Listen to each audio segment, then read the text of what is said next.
lebih sungguh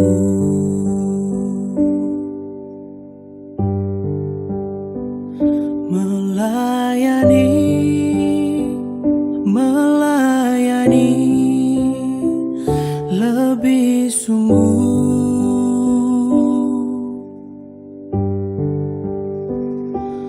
Tuhan lebih dulu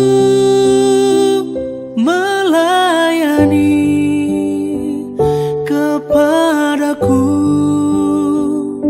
melayani, melayani lebih sungguh.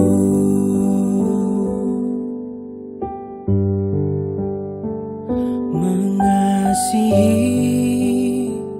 mengasihi lebih sungguh.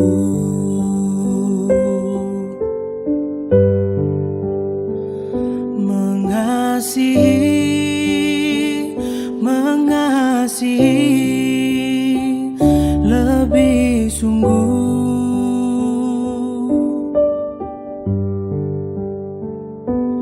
Tuhan lebih dulu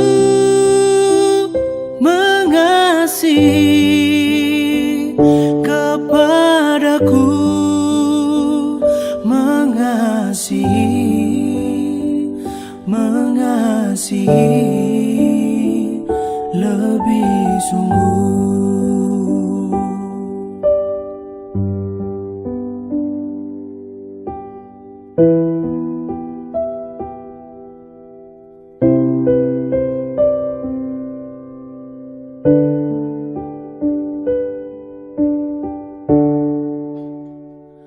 Mengampuni, mengampuni lebih sungguh.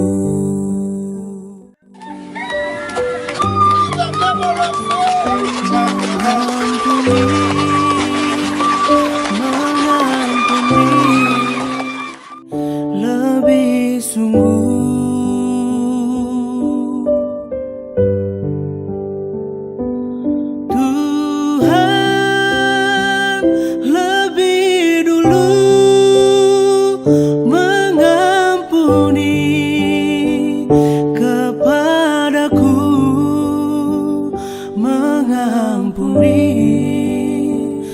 Mengampuni lebih sungguh.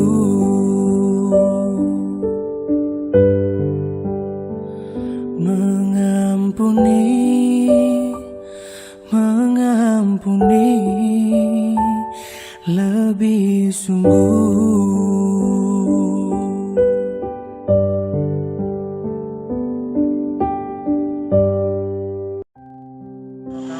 Kami Yesus Kristus, hari ini hari ke-ulang tahun Gereja Indonesia yang ke-9. Semoga bisa masih tiba.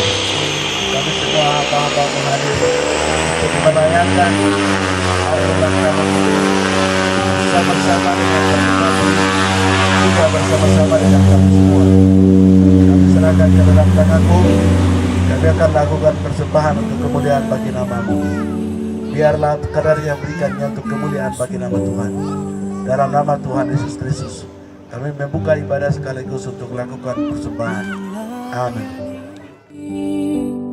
Melayani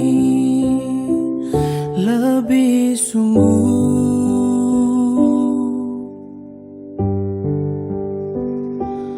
Tuhan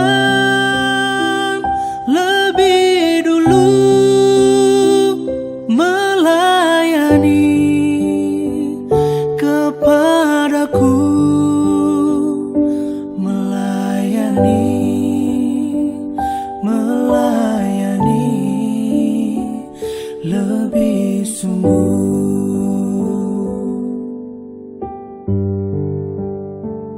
Mengasihi, mengasihi lebih sungguh.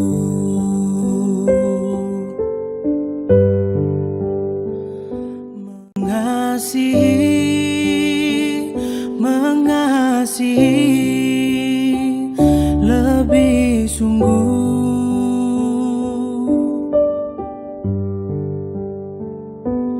Tuhan lebih dulu mengasihi kepadaku, mengasihi.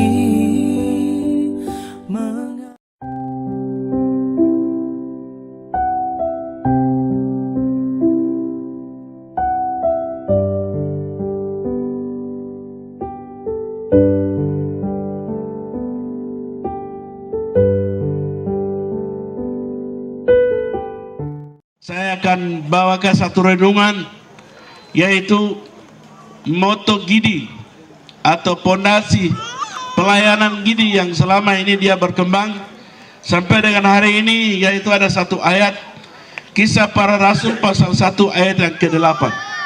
Bunyi firman Tuhan demikian, tetapi kamu akan menerima kuasa kalau Roh Kudus turun ke atas kamu, dan kamu akan menjadi saksiku di Yerusalem dan di seluruh Judea dan Samaria dan sampai ke ujung bumi. Bapak Ibu sekalian, keluarga besar wilayah Pegunungan Bintang, juga untuk jubileum, juga hari ulang tahun yang kita ada sama-sama hari ini, kita bersyukur kepada Tuhan karena kita ini dijamu, kita ditemukan, kita dibawa keluar dari hutan oleh firman Allah. Itu luar biasa untuk Papua. Jadi Papua ini sedikit beda dengan pulau-pulau lain. Pulau lain, dunia yang lain, negara yang lain, itu dijamah oleh suku-suku yang lain. Di Papua ini pernah ekspedisi. Ekspedisi itu orang datang dari mana-mana. Orang-orang Spanyol pernah datang di Papua ini, dikeliling. Lalu mereka kembali lagi. Kemudian orang-orang dari Portugis juga mereka ekspedisi juga datang. Dalam sejarah yang saya baca, itu mereka kasih tahu bahwa ada satu pulau. Pulau itu indah sekali, kekayaan yang luar biasa, ada laut, ada gunung, tetapi tidak ada manusia yang menghuni di pulau itu, yaitu Pulau Negunia. Pulau itu penuh dengan susu dan madu, tapi tidak ada orang di sana. Mereka bilang yang ada di sana itu hanya ular, kemudian burung-burung, buaya, nyamuk. Itu saja yang ada, tidak ada orang lagi ada di sana. Bapak Ibu sekalian, dalam cerita Eropa, kisah tentang negeri ini, tanah ini, itu mereka pernah masukkan di dalam pelajaran namanya misiologi, mengajarkan di sekolah-sekolah Alkitab di Jerman, Amerika, Belanda, kasih masuk semua di situ untuk mengajarkan supaya pulau ini siapa yang bisa jangkau mereka tentang Injil. Negara-negara lain juga mereka tidak tahu kalau pulau itu ada kulit warna putih kah, warna hitam kah, warna coklat kah, juga tidak tahu. Tapi mereka tahu ada pulau yang belum disentuh oleh siapa-siapa. Ya. Nah, dalam perjalanan yang cukup panjang, pernah dijajah oleh beberapa negara yang di Papua ini, tetapi itu pun juga susah sekali untuk ketemu kita manusia. Mau berdiskusi dengan manusia itu susah sekali. Tapi tanggal 5 Februari 1855 kita baru rayakan Injil masuk di tanah Papua. Otto dan Gessler, mereka datang di tanah Papua. Mereka berdoa dan mereka keluar. Anak dua itu mereka datang, mereka dari yang Otto itu umur 14 tahun baru ambil keputusan untuk menjadi misionaris. Gessler itu umur 18 tahun baru ambil keputusan untuk menjadi misionaris. Memang satu hal, kenapa mereka anak muda ini berani sekali ambil keputusan, karena memang di Jerman waktu itu pendidikan keluarganya bagus, sistem pendidikan juga bagus, sistem pemerintahan juga bagus. Jadi itu juga salah satu bagian menolong mereka, dedikasi mereka kuat untuk mereka berani keluar dari negara mereka untuk menuju sampai di tanah Papua. Waktu mereka datang, Bapak Ibu, mereka datang di tanah Papua, dan mereka datang tapi mereka ditahan hampir 2 tahun. Mereka tuh pernah tiba tahun 1852 di Batavia yang sekarang disebut Jakarta. Nah, waktu mereka tiba, Bapak Ibu sekalian, di Jakarta tidak diizinkan masuk di Papua karena tidak ada izin. Waktu itu pemerintah Belanda yang kuasai di tanah Papua, di Indonesia belum masuk. Mereka bilang, kasih tahu kepada mereka, oh, pulau itu kamu tidak boleh pergi, tidak boleh masuk di pulau itu. Pulau itu gelap, pulau itu iblis, itu tempat iblis, pulau itu tempat ancaman. Nanti kamu masuk ke pulau itu kamu akan mati. Pulau itu selalu ada konflik. Manusia-manusia itu tidur di hutan. Mereka punya makanan hanya makanan hutan. Kamu tidak boleh masuk ke situ. Mereka berdoa. Kenapa kami datang dari Jerman jauh-jauh? Kami harus ke pulau itu, tapi kenapa mereka tahan kita di sini? Lalu akhirnya mereka datang sampai ke Ternate. Tahan lagi di Ternate. Mereka bilang, oh, tidak boleh masuk. Itu pulau yang berbahaya. Nanti kamu dua akan masuk ke sana, kamu akan mati. 2 tahun tahan mereka, tapi perjuangan yang luar biasa. 2 orang ini akhirnya mereka ambil keputusan, dan kemudian pemerintah izinkan untuk mereka masuk sampai mereka tiba di Mangsinam yang sekarang seluruh tanah Papua merayakan Anjil masuk 5 Februari 1855 itu, yang sekarang sudah berumur 167 tahun. Mereka katakan, atas nama Allah Bapa, atas nama Allah Anak, dan atas nama Allah Roh Kudus, kami injak di tanah yang disebut tanah gelap itu, pulau yang disebut pulau konflik itu. Mereka injak di sini.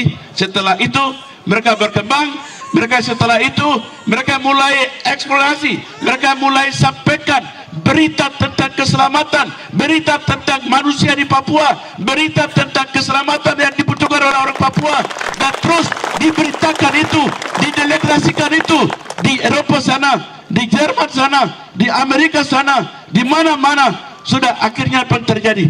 Karena deklarasinya misionaris pertama masuk di tanah Papua, karena informasi misionaris masuk di tanah Papua, akhirnya apa yang terjadi? Gereja-gereja di Eropa bentuk suatu nama, lembaga-lembaga dari gereja-gereja gabung. Ada gereja Baptis, gereja aliran Lutheran, gabung semua, mereka bentuk namanya misi UFM, misi APCM, misi RBMU dari Kanada, UFM dari Amerika, dan APCM dari Australia dan Selandia Baru. Akhirnya mereka bergerak, dan mereka masuk sampai ke Bime. Tepuk tangan untuk Tuhan, luar biasa.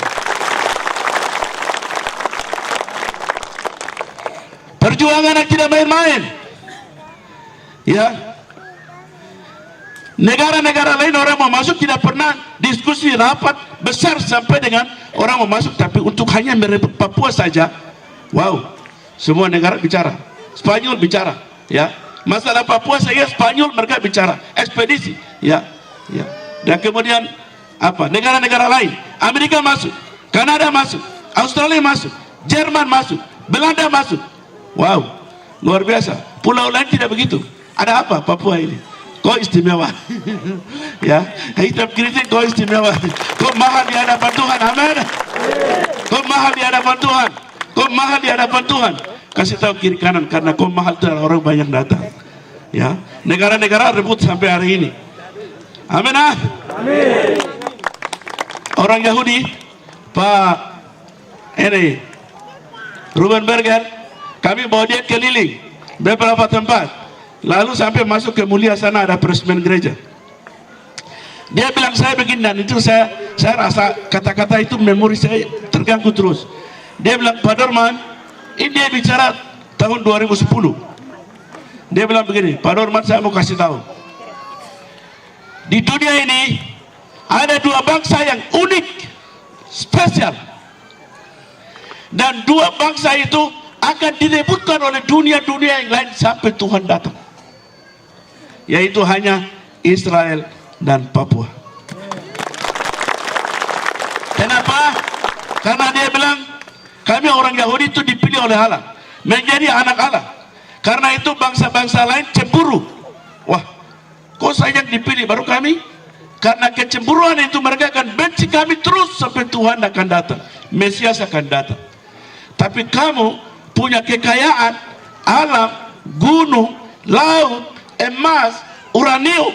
Ini membuat dunia gelisah sampai Tuhan datang. Yang akan direbutkan itu hanya cemburu dengan Israel, cemburu dengan Papua, karena memang dua bangsa ini unik. Amin. Luar biasa. Ini unik. Karena itu mereka bawa dan mereka memberitakan Injil. Dan semua kerajaan-kerajaan itu masuk. Tapi setelah Injil itu masuk dan membuka, puji Tuhan, akhirnya APCM masuk ke Lila Bokon ini, dan RBMU masuk Tolikara, kemudian UFM masuk wilayahmu. Hari ini hasil dari itu, anak-anak kita, hasil dari misionaris itu, anak-anak kita sekarang jadi DPR, sekarang jadi bupati.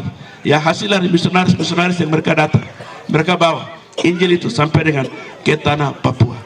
Jadi Bapak Ibu, orang Papua, kalau kau jauh dari Tuhan itu susah. Orang Papua itu ibarat seperti ikan. Tahu ikan ya? Ikan taruh, dia kita tangkap saja, tidak bunuh dia, tapi kalau taruh di darat bagaimana? Dia mati? Dia pasti akan mati. Kalau dia ikan, dia bisa hidup di mana?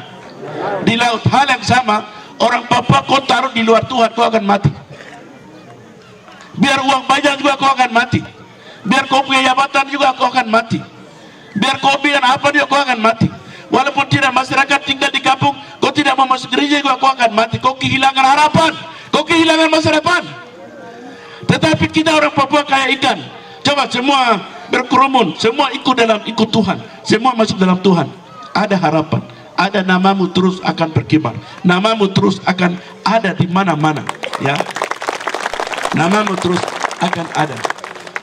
Orang tua dulu mereka memegang, sekarang hari ini 59 tahun. Bapak Ibu sekalian, 59 tahun orang tua sudah bikin MOU dengan ayat ini. Bahasa Lani bilang Napergera pasal 1 ayat 8. Bahasa Pegunungan bilang apa? Ya. Coba bayangkan, ayat ini kan orang-orang teologi sudah sekolah STHK atau doktor baru tentukan ayat ini boleh. Ini orang-orang malam saya sudah putar film di sini kalau orang-orang yang mereka tentukan ayat ini pakai koteka. Ini ayat yang terakhir. Ayat ini mahal. Firman Tuhan yang sangat populer. Ayat ini. Kalau ada orang tua mau mati, biasanya kata-kata terakhir itu dia mau sampaikan kepada dia punya anak yang paling dekat. Suruh panggil baru. Dari cerita kehidupan dia yang dari sekian puluhan tahun hidup, hanya 1-2 kata yang dia titipkan. Hal yang sama, Yesus sebelum dia mati, sebelum dia naik ke surga, dia titipkan 1-2 kata, yaitu kata yang ayat yang ini. Kalau Roh Kudus turun ke atas kamu, kamu akan jadi saksiku mulai Yerusalem sampai ke ujung bumi. Itu kata-kata terakhir, ya. Nah, kata-kata terakhir itu yang dipegang oleh gereja Injili di Indonesia. Makanya tadi malam saya sudah sampaikan memberi. Terima kasih.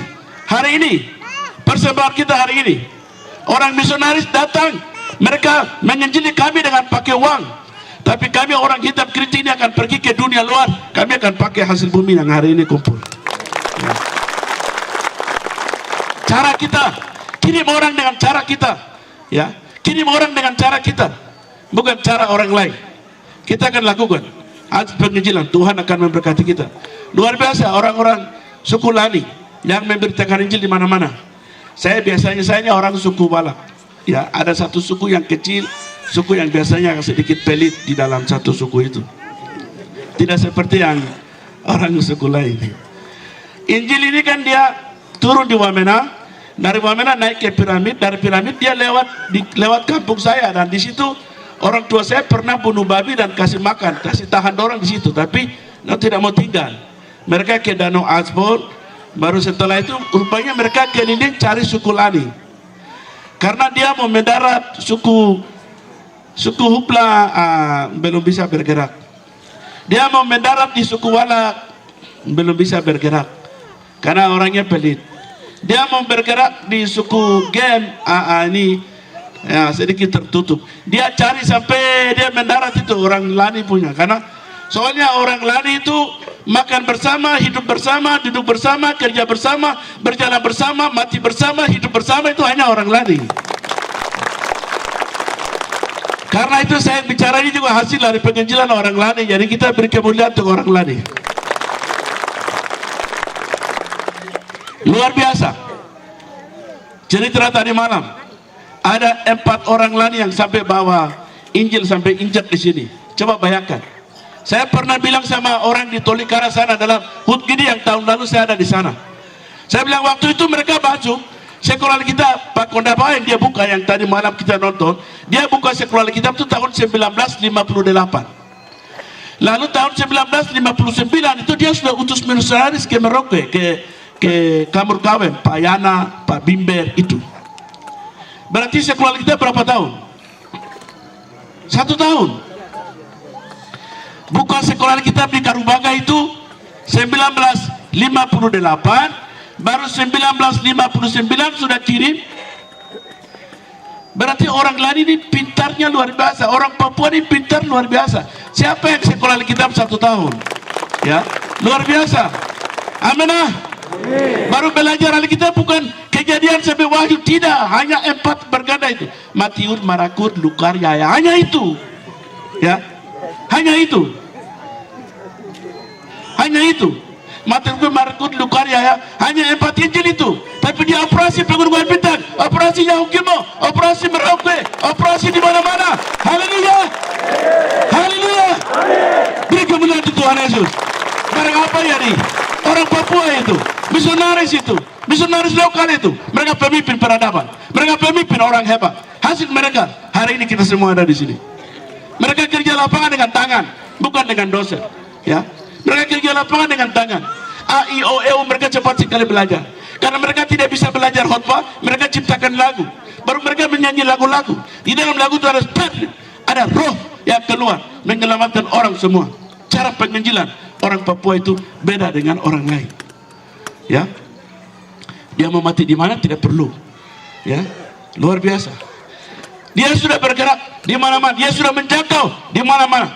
Ya. Karena itu kita mengucap syukur. Ayat ini Tuhan menyertai. Ya. Sampai dia bilang, kalau kamu mau ingin memberitakan Injil, Yerusalem, Yudea, Samaria sampai ujung bumi, dia bilang, aku akan menyertai kamu sampai kesudahan. Matius 24, 28 itu. Ya, ayat itu Tuhan itu terbukti hari ini. Satu kali orang-orang bilang begini, suku saya, suku Walak bilang begini, ini kenapa ini?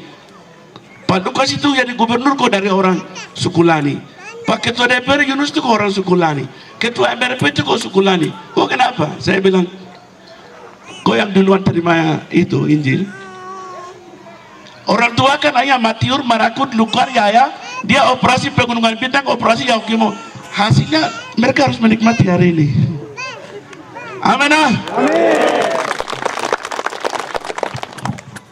Itu hasil dari mereka. Hasil dari mereka apa? Bupati ada, saya ada, mereka ada. Nanti hasil dari kita yang lain. Nanti kamu tahu itu. Amin. Luar biasa. Sekali lagi, orang Papua itu luar biasa. Orang yang seluruh dunia. Saya sudah keliling hampir 17 negara, tapi saya mau kasih tahu untuk hari ini hari HUT Gidi. Saya mau kasih tahu bahwa orang hebat, mandiri, hidup tidak tergantung oleh siapapun, yang berdiri di negerinya sendiri, yang mengatakan saya ada di sini. Di dunia saya sudah keliling, semua orang pengungsi. Amerika itu juga bukan orang asli yang tinggal situ. Australia juga itu bukan orang asli, ke orang-orang aborigin. Semua dipindahkan dari Inggris. Semua negara-negara yang ada di semua pendatang. Orang asli berdiri dari penciptaan sampai hari ini hanya orang Papua. Amin. Hanya orang Papua. Ya.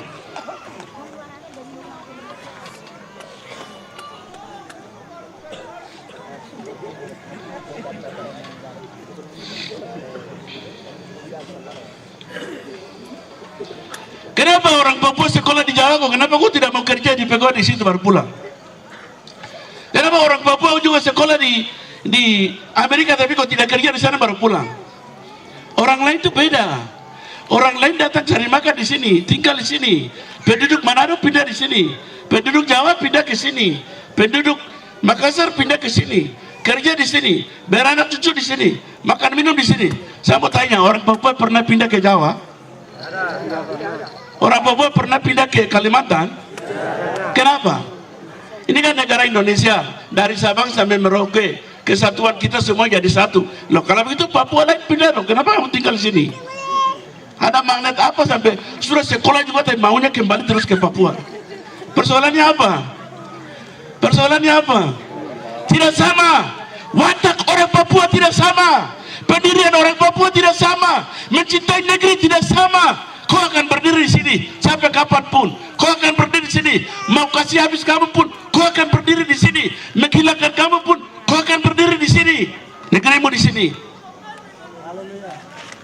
Amin. Amin. Jangan kau ragu-ragu. Kau ragu-ragu mundur, kau pindah ke tempat lain. Kau kenapa ragu-ragu? Injil membuat kita ada di sini. Amin. Luar biasa. Tuhan memberkati kita. Mari kita berdoa. Bapa di dalam surga, terima kasih untuk kebenaran firman-Mu, bahwa kami memberikan satu spirit roh yang kuat untuk kami terus hidup di dalam Tuhan. Terima kasih untuk kami berdiri di negeri ini untuk mempermalukan kepada mereka yang merasa bisa, mereka yang merasa mampu, kepada siapapun. Orang Papua mau jadi berkat. Terima kasih untuk Injil-Mu, terima kasih untuk kebebasan-Mu, terima kasih untuk memberikan jalan menuju kepada kekal selama-lamanya. Hamba berhenti, tapi Tuhan akan melawat mereka lewat Roh Kudus dalam nama Yesus. Amin.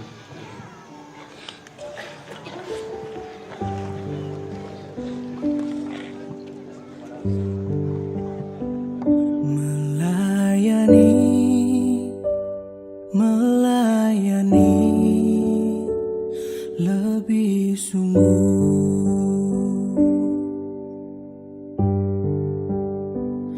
Melayani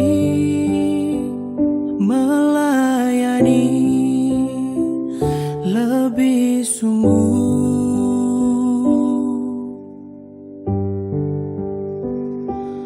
Tuhan lebih dulu melayani kepadaku, melayani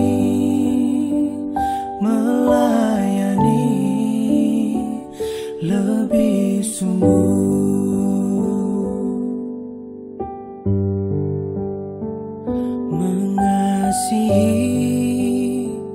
Mengasihi lebih sungguh. Telep. Ya, terima kasih. Terima kasih. Selamat berbahagia untuk warga Gidi, warga Kristen, warga Kristus di Papua. Melalui gereja Gidi, kita bisa ada seperti sekarang ini. Termasuk saya jadi bupati ini. Kita bersyukur untuk itu. Pertama yang saya hormati Bapak Presiden Gidi Papua, Bapak Dorman. Yang kedua kepada Kakak Jos, Ketua Korwil Gidi Pegunungan Bintang, Ketua Klasis Bikata dan beberapa ketua klasis yang hadir dari wilayah Ketengban. Yang berikut saya sampaikan juga yang terhormat kepada Kakak Wakil Ketua DPR Papua, Pak Yunus Wonda sebagai kader Gidi yang hari ini memimpin Papua dan sudah 2 tahun periode kedua beliau memimpin DPR Papua, dan luar biasa kemajuan di Papua terjadi melalui tangan-tangan beliau.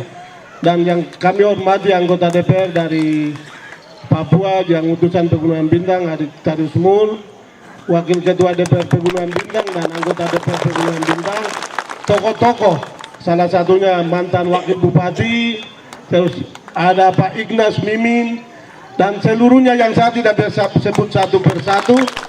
Kita semua serahkan kepada Tuhan. Dan lebih khusus lagi Ketua Panitia Ade Genius yang sukses bisa menyelenggarakan kegiatan jubileum 50 tahun Gereja Gidi masuk di bumi Papua dan sampai di Pegunungan Bintang. Yang berikut saya mau menyampaikan terima kasih kepada masyarakat Pegunungan Bintang dan lebih khusus BIME yang memberikan dukungan mayoritas suara untuk saya memimpin dengan Pak Wakil Bupati, Pak Peter Kalakmapin, yang kami dua diberikan kepercayaan untuk memimpin 5 tahun dan beliau dipanggil Tuhan dan itu semua rencana Tuhan, dan kami dua dengan beliau dan saya sampaikan terima kasih banyak atas dukungan mayoritas yang memberikan kepercayaan kepada kami dua untuk memimpin. Nanti genap tanggal 3 Maret 1 tahun kami dua memimpin Pegunungan Bintang. Jadi itu saya sampaikan terima kasih. Itu yang pertama. Yang kedua, dalam rangka memimpin Pegunungan Bintang, nanti tahun ini baru program 100% dirancang, dipikirkan seperti sesuai prinsip misi pembangunan yang kami tawarkan. Tahun ini baru akan jalan. Termasuk saya menjanjikan untuk bisa persembahan untuk ke klasis-klasis akan kita sampaikan di tahun ini. Ya, sudah dianggarkan dan terlambat kemarin sudah disetujui, dan hari Senin ini saya akan lakukan pelantikan sekaligus penyerahan DPA supaya bisa proses untuk pelaksanaan pembangunan bisa jalan. Termasuk yang saya janjikan, kami janjikan itu kami akan bawa besar atau sedikit ketersediaan kita akan bawa ke sini, ke klasis sini punya, nanti kita bawa ke sini. Sedikit atau besar nanti bahas ini, lalu nanti gereja lakukan prioritas apa yang bisa dilaksanakan dengan dana yang sedikit itu. Seperti itu. Itu yang pertama. Yang kedua, hari ini sebenarnya hari ini itu bersamaan masuk ke sini untuk pembangunan jaringan telekomunikasi untuk 261 desa. Jadi saya mohon dukungan. Nanti Heli akan masuk sini untuk bawa material untuk bangun telkomsel di setiap desa. Ya, jadi nanti Bapak Kepala Distrik atau dengan Kepala Kampung membantu untuk bisa bawa sampai di kampung-kampung untuk pasang. Dan sesuai janji kita supaya dipersiapkan untuk wilayah sekitar ini bisa kas Bank Papua bisa kita bangun sini untuk bisa pelayanan dana desa apa itu dicairkan di sini.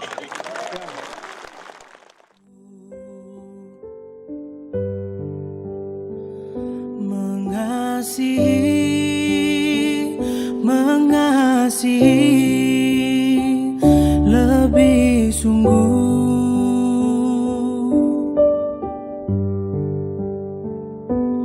Tuhan lebih.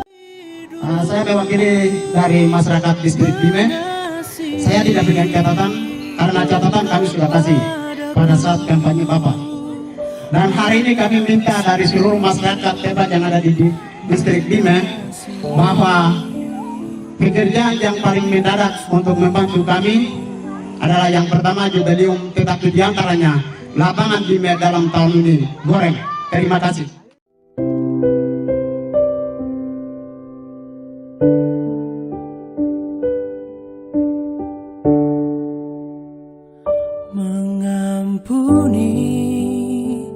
Mengampuni lebih sungguh.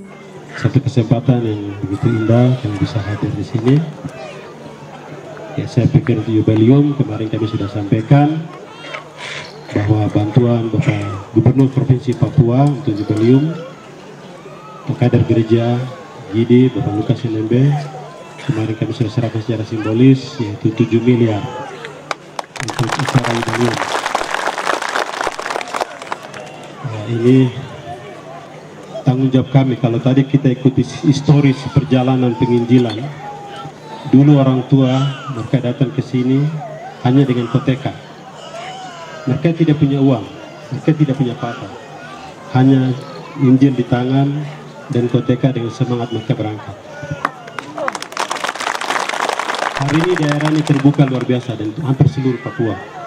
Kenapa hari ini kader-kader kita semua orang hebat ada di provinsi, ada di kabupaten, tapi penginjilan sepertinya kita selalu lihat di sebelah kanan, sebelah mata saja. Harusnya hari ini lebih. Orang tua pikir pada saat dalam kondisi yang tidak punya apa-apa.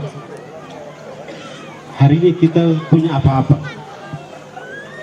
Tapi pelayanan kita justru terlambat. Loadingnya itu lambat sekali. Tadi kita dengar firman Tuhan, bagaimana Tuhan minta dari Judea sampai ke ujung bumi. Saya pikir ujung bumi terakhir ada di Papua, ini sudah ujung bumi. Kan di sana itu sudah orang modern semua. Kita ini sudah yang paling ujung. Jangan kita pikir ujung lagi mana lagi. Sudah ini sudah mungkin paling ujung ini, karena kita bergerak lagi ke depan, ke sana, ke timur, itu sudah negara-negara maju. Hari ini tantangan untuk kami kader-kader gereja Gidi, baik kami yang di provinsi, di kabupaten, kita semua, bukannya kader gereja Gidi, tapi seluruh kader gereja manapun punya tantangan hari ini untuk bagaimana gereja harus berkembang di Papua, misi harus berkembang, penginjilan belum selesai, masih ada banyak orang yang masih membutuhkan firman Tuhan. Bapak Ibu sekalian, dalam ulang tahun ini saya menyampaikan terima kasih untuk keluarga besar Pegunungan Bintang dan kemudian Klasis Bime merayakan HUT Gidi yang ke-59 tahun. Karena itu saya sampaikan selamat ulang tahun untuk keluarga besar Gereja Injil Indonesia. Walaupun kita mengalami satu tantangan, penderitaan, ancaman yang luar biasa, hampir konflik di daerah di mana saja yang terjadi, itu hampir semua wilayah Gidi, Pak Bupati.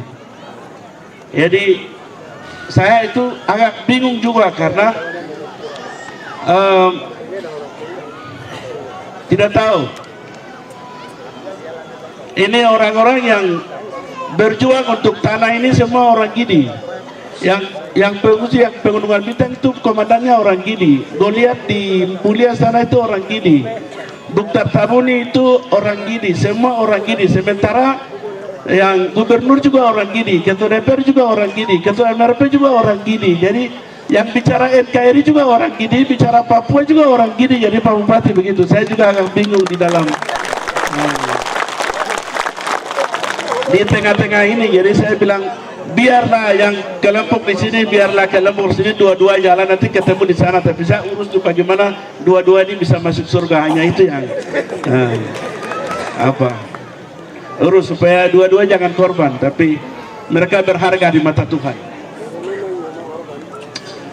Bapak Ibu sekalian, karena itu dalam kesempatan ini juga saya sampaikan selamat hari jubileum Injil masuk di Pegunungan Bintang dan lebih khusus di suku Ketaban.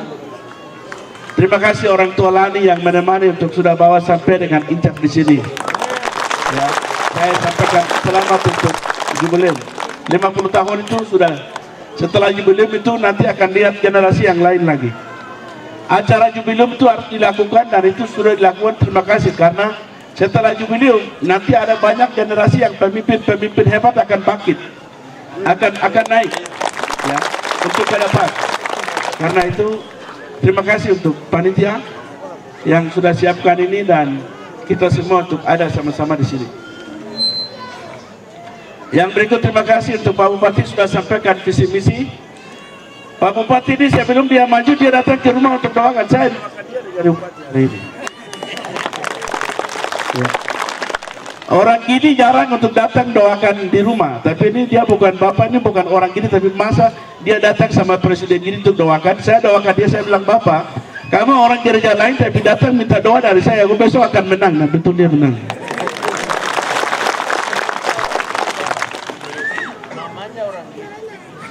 Luar biasa.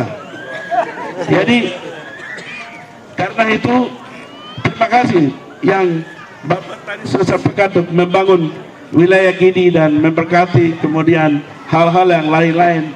Itu yang selama ini kami gumuli. Karena itu pesan saya untuk Bapak-bapak khusus DPR Papua dan Pak Bupati, sebagai pimpinan gereja, saya mau sampaikan bahwa pesan saya dalam jubileum dan ulang tahun ini harus cerdik seperti ular tapi tulus seperti burung merpati, melayani dengan bangsa ini. Saya sampaikan, kamu kader yang terbaik, kader hasil dari Injil, hasil dari jubileum ini, hasil dari 50 tahun ini, hasil dari 59 tahun ini. Kamu dikirim, diutus oleh Tuhan untuk ada di situ. Karena itu pesan saya sangat penting, makan minum hati-hati, walaupun kita ada air aqua juga hati-hati, naik pesawat juga hati-hati, naik mobil juga hati-hati, tidur di hotel juga hati-hati, kemana saja hati-hati, karena masyarakat gereja masih membutuhkan bapak-bapak untuk melayani kami. Seperti ini di terik matahari, di lapangan terbuka. Puji Tuhan, terima kasih banyak atas kehadiran hamba-hambamu yang luar biasa. Itu yang rakyat tunggu-tunggu di setiap sekian tahun, bulan, hari, dan tanggal. Terima kasih banyak atas kehadiran. Saya tidak bisa menghormati satu demi satu karena waktu. Jadi kita seperti Apolos menanam, Paulus menyiram, dan Tuhan menumbuhkan. Terima kasih banyak. Karena Apolos adalah mereka yang sudah datang dan kami sudah terima yang ada di sini. Paulus adalah bapak-bapak yang sudah datang menyiram di tempat ini. Dan Tuhan sendiri akan menumbuhkan Injil dan segala pembangunan yang lain. Terima kasih banyak. Tapi kami mau membuktikan seperti yang sudah lakukan setiap hari HUT Gidi atau hari-hari keagamaan. Seperti itu derajatnya akan kami naikkan sedikit untuk mengucap syukur kepada Tuhan. 50 tahun gereja hadir di suku ini. Kami tidak mau membeda-bedakan satu dengan yang lain, karena tujuannya satu. Kami hanya mau memuji Tuhan, meninggikan Tuhan, karena Tuhan hadir dari 0 tahun sampai 50 tahun itu. Kami akan naikkan derajatnya lebih tinggi dari hasil bumi seperti ini. Kami mau mempersembahkan seperti itu, sehingga 50 tahun kami mengadakan ibadah seperti ini HUT Gidi, tapi sedikit dinaikkan statusnya. Sehingga kami di sini sampaikan hanya beberapa hal seperti yang tadi saya bilang. Apolos menanam, Paulus menyiram, dan Tuhan menumbuhkan. Jadi pertama kami bersyukur karena kami adalah buah-buah Injil dari tua-tua rohani dari Lani. Sehingga sebelum kami melangkah yang lain, kami ketemu dengan Bapak Gubernur, dan kami tidak salah. Kami tidak salah. Kalau acara besar seperti itu kami mau kemana? Tidak ada. Karena kami ini buah, pasti cari akarnya, cari batangnya di mana, akarnya di mana. Pasti kami ke situ. Kami mengadu ke situ. Akhirnya kami ke situ. Dan Tuhan membukakan jalan dan kami boleh ketemu. Terima kasih banyak Bapak Gubernur Provinsi Papua, Pak Lukas Nmb. Kami selalu mendoakan kesehatannya yang saat ini beliau menderita. Terima kasih banyak Bapak Yunus, anak Tuhan, anak kader Gidi yang telah peduli untuk kami dan bisa hadir memenuhi undangan kami di hari ini.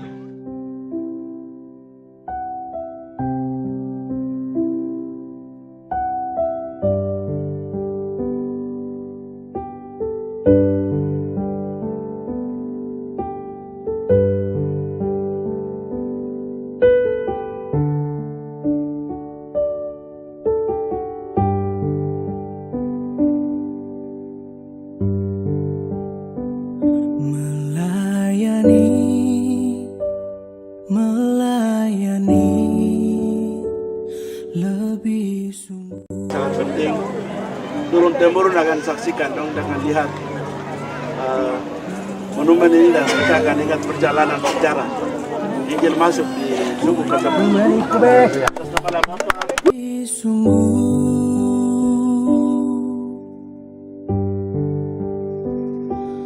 Tuhan lebih dulu melayani kepadaku, melayani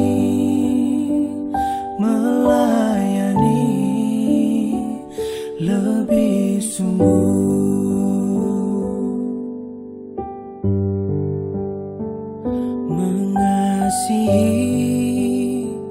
Mengasihi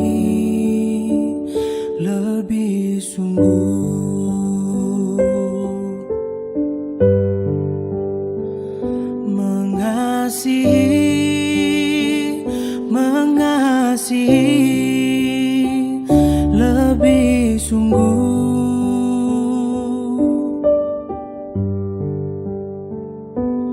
Tuhan lebih dulu mengasihi kepadaku, mengasihi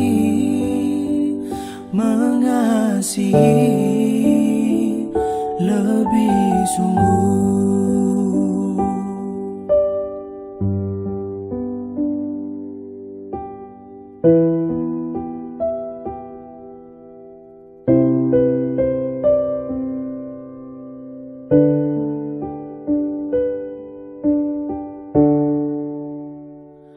Mengampuni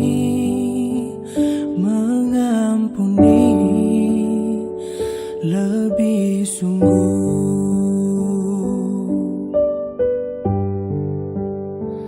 Mengampuni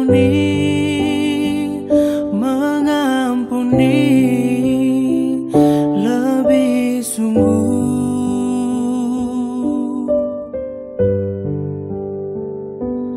Tuhan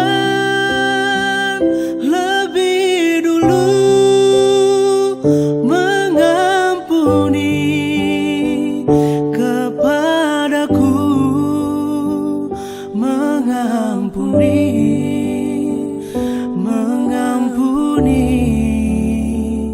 lebih sungguh.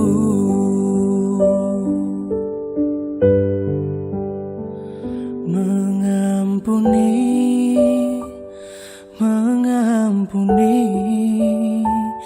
lebih sungguh.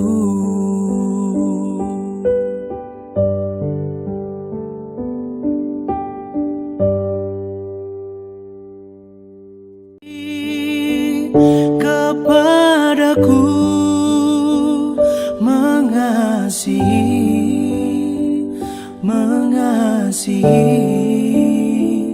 lebih sungguh.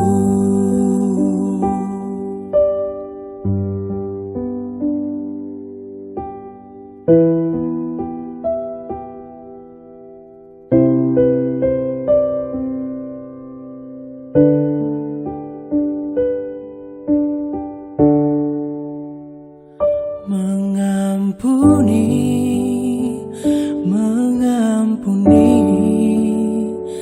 lebih sungguh.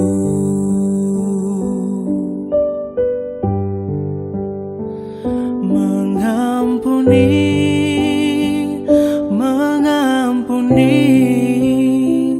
lebih sungguh.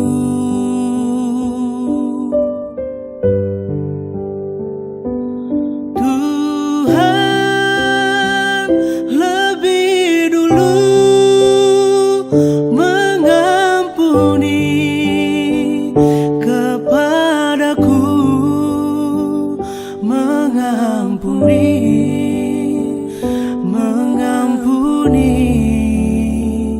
lebih sungguh.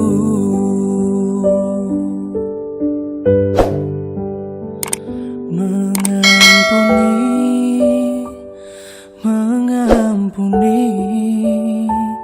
lebih sungguh.